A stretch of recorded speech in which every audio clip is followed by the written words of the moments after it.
함께 보실 하나님 말씀은 에스라 2장 1절에서 42절까지 말씀입니다. 에스라 2장 1절에서 42절까지 말씀입니다. 우리 한 절씩 교독하시겠습니다.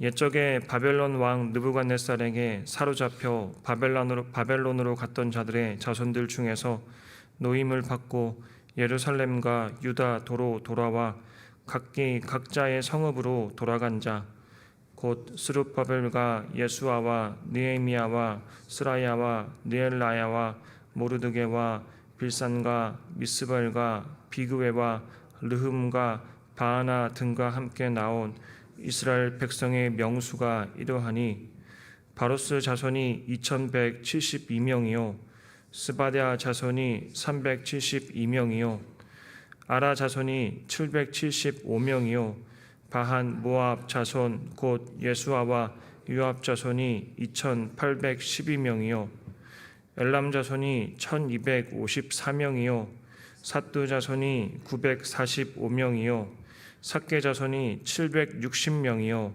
바니 자손이 642명이요 부베 자손이 623명이요 아스갓 자손이 1222명이요 아도니감 자손이 666명이요 비그웨 자손이 2056명이요 아딘 자손이 454명이요 아델 자손 곧 히스기야 자손이 98명이요 베세 자손이 323명이요 유라 자손이 112명이요 하슴 자손이 223명이요 깃발 자손이 95명이요 베들레헴 사람이 123명이요 느도바 사람이 56명이요 아나도 사람이 128명이요 아스마웻 자손이 42명이요 기랴다림과 그비라와 부에롯 자손이 743명이요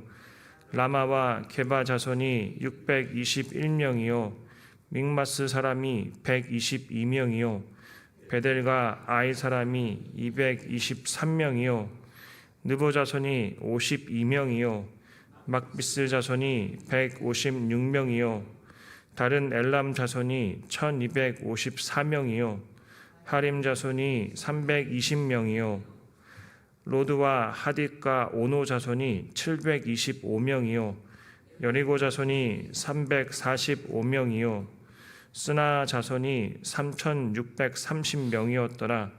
제사장들은 예수아의 집 여다야 자손이 973명이요 임멜 자손이 1052명이요 바슬 자손이 1247명이요 하림 자손이 1017명이었더라. 레위 사람은 호다이야 자손 곧 예수아와 감미엘 자손이 74명이요 노래하는 자들은 아삽 자손이 128명이요 문지기의 자손들은 살룸과 아델과 달문과 악굽과 하디다와 소베 자손이 모두 139명이었더라. 아멘.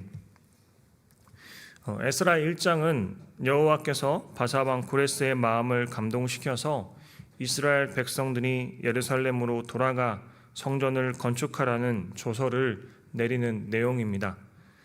그래서 유다와 베냐민 족장을 포함해 포로되었던 자들이 보물과 성전 그릇들을 받아 예루살렘으로 돌아가게 됩니다.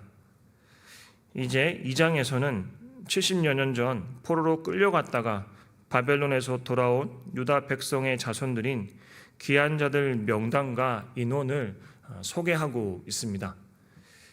1절과 2절 말씀입니다. 옛적에 바벨론 왕 느부갓네살에게 사로잡혀 바벨론으로 갔던 자들의 자손들 중에서 노임을 받고 예루살렘과 유다 도로 돌아와 각기 각자의 성읍으로 돌아간 자 곧 스룹바벨과 예수아와 느헤미야와 스라야와 느엘야와 모르드게와 빌산과 미스발과 비그웨와 르흠과 바하나 등과 함께 나온 이스라엘 백성의 명수가 이러하니 이스라엘은 바벨론의 느부갓네살 왕 때에 침공을 받아 멸망했습니다. 이때 수많은 사람들이 포로가 되어 바벨론으로 끌려갔습니다. 그리고 70여 년의 시간이 흐른 후에 고레스 왕의 칙령에 따라 이스라엘 자손들은 성전 재건을 위해 드디어 유다 땅으로 돌아오게 됩니다. 그들은 스룹바벨과 예수아를 포함한 11명의 지도자들 통솔하에 귀환합니다. 그리고 그들은 자신들의 성읍에 정착합니다. 바로 이것은 하나님께서 예레미야 30장에 언급한 것처럼 포로된 자들이 다시 회복되어 귀환하게 될 거라는 말씀이 성취되는 장면입니다. 사실 이 귀환의 역사는 인간의 생각으로는 감히 예측하기 힘든 기적이라고 말할 수 있습니다. 주전 586년경에 예루살렘이 함락되었을 때 유다는 완전히 파산 상태였습니다. 영원하리라고 생각되었던 다윗 왕조는 끊어지고 마지막 왕인 시드기야도 두 눈이 뽑힌 채 바벨론의 포로로 끌려갔습니다. 특히 성전이 불타버린 것은 영적인 공황 상태까지 불러왔습니다. 이러한 폐허 상태의 유다 땅으로 그들은 다시 돌아오게 된 것입니다. 그런데 그들은 우리나라의 3.1 운동처럼 독립투쟁을 하거나 다른 나라의 도움을 요청한 것도 아닙니다. 그들은 자신들의 노력으로 귀환한 것이 아닙니다. 당시 초강대국이었던 바사의 고레스 왕이 스스로 그러한 결정을 내렸습니다.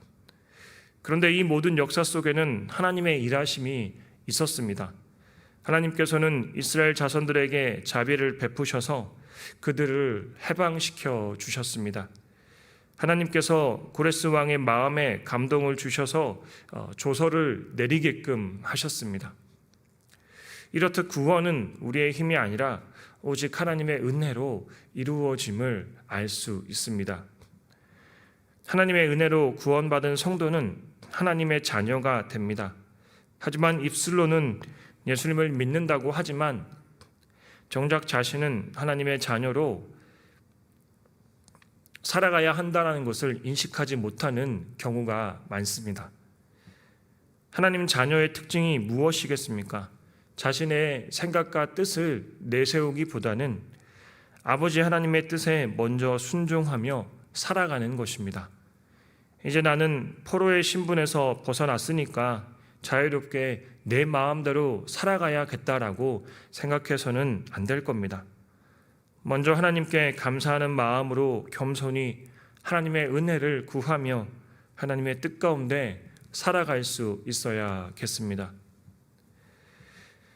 3절에서 35절은 일반 백성의 명단과 인원을 소개하고 있는데 3절에서 20절은 가문별로 소개를 하고 있습니다. 여기에 언급된 가문의 이름들은 포로 후기 유다 공동체의 성씨를 반영합니다. 가문에 따른 소개는 바로스 자손 2172명으로 시작합니다. 바로스가 어느 지파인지는 분명하지 않지만 백성의 목록 중 가장 먼저 소개되는 것으로 볼 때 당시 잘 알려진 가문으로 보입니다. 가문에 따라 소개된 인원의 총 합계는 15,604명입니다. 그리고 21절에서 35절은 성읍에 따라 귀환한 숫자를 제시합니다. 21절에서 베들레헴 사람을 시작으로 스나 자손까지 총 8,540명입니다. 이곳에 언급된 성읍들의 이름은 주로 베냐민 지파에 속했던 성읍들입니다. 사람들을 가문이 아닌 성읍에 따라 소개한 이유는 아마도 그들의 가계를 정확하게 밝힐 수 없거나 족보가 부정확했기 때문일 것으로 생각해 볼 수 있습니다. 2절에 등장한 지도자들의 이름과 더불어 3절에서 35절까지는 일반 백성들을 소개하면서 성전 재건과 공동체 회복에 백성의 참여가 참 중요한 역할을 했음을 알 수 있습니다. 부족들의 이름을 일일이 열거하는 것은 그들의 헌신을 칭찬하는 의미도 담겨 있기 때문입니다. 그리고 하나님의 백성 한 명 한 명이 모두 소중한 존재임을 보여주고 있습니다. 우리들 가운데 존귀하지 않은 사람은 단 한 명도 없습니다.